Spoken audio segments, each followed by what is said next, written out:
In the early 1900s, Henry Hines had a problem. He needed millions of tomatoes, and he needed each one of them to be the same color, texture, and size. So plant breeders got to work crossing tomatoes, and they worked until they got hybrids that were so consistent, so predictable, that they could calibrate an entire factory around these tomatoes. But here's what those plant breeders also knew. You could never save those seeds. If you tried growing them again, you'd get something that was not consistent. That only lasted one generation. And that's still true today, which is why I'm answering this question.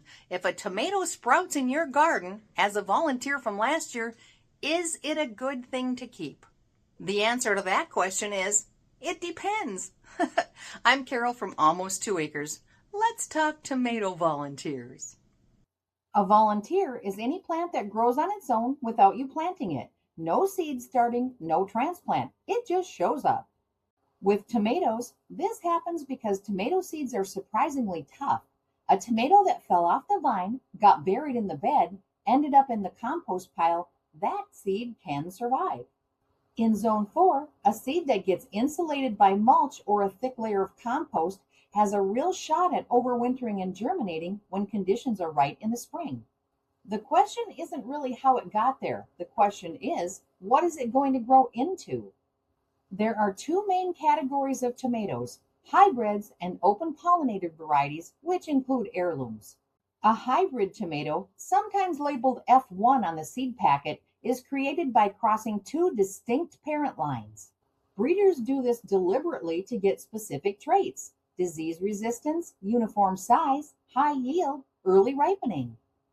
Early girl, celebrity, big boy, these are hybrids. They perform well, but their seeds are what's called genetically segregating. What that means in plain language, when a hybrid reproduces, its offspring don't reliably look or perform like the parent. They revert toward one of the two original parent lines, and you don't know which one. You might get a tomato that's fine. You might get one that's small, late, or disease prone. You simply can't predict it. So if last year's tomatoes were hybrids, your volunteer is a gamble. It might surprise you, but it probably won't match what you had. Open-pollinated tomatoes are different. These varieties have been grown and selected over many generations. When they self-pollinate, which tomatoes primarily do, the seeds produce offspring that look and taste like the parent.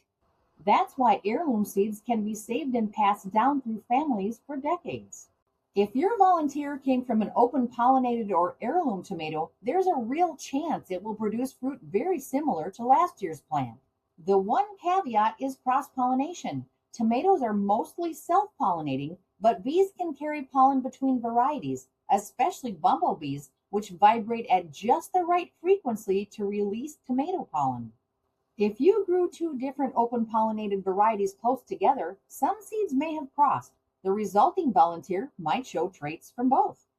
The closer the varieties were planted, the higher that chance. The further apart, the more likely your volunteer comes true. Beyond genetics, a few practical things determine whether your volunteer is worth keeping.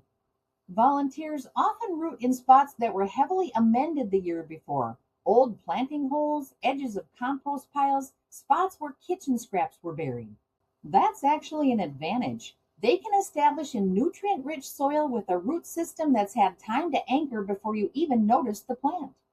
Timing is the risk in Zone 4. A volunteer germinates when it decides to, not when you decide for it. An early warm spell in April can coax seeds up before your last frost date. That seedling is now vulnerable to a late freeze that you would have protected it against if it was started indoors. Watch those volunteers early. If a cold night is coming, cover them or be prepared to lose them. Not every volunteer deserves a spot in your garden. Let them emerge and then thin ruthlessly. Keep the ones that are stocky, dark green, and vigorous. Leggy, pale, or struggling seedlings are telling you something. Let them go. Here are some quick tips. 1. Tag your volunteers as soon as you spot them. Note where they are and what you grew in that spot last year. That context matters. 2. If you're not sure what variety you're looking at, grow it out and take notes. Leaf shape, fruit color, days to first fruit. you might be selecting towards something worth keeping. 3. Volunteers from heirloom paste tomatoes tend to be the most reliably true.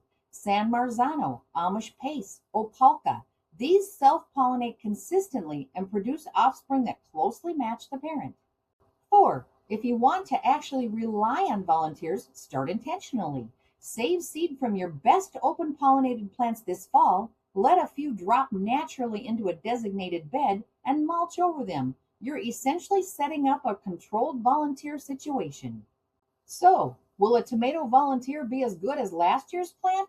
If it comes from a hybrid, probably not. If it came from an open-pollinated or heirloom variety, it just might be.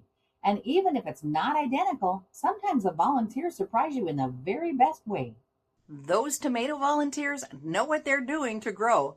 It's our job to remember what we planted to know if keeping them is a good idea.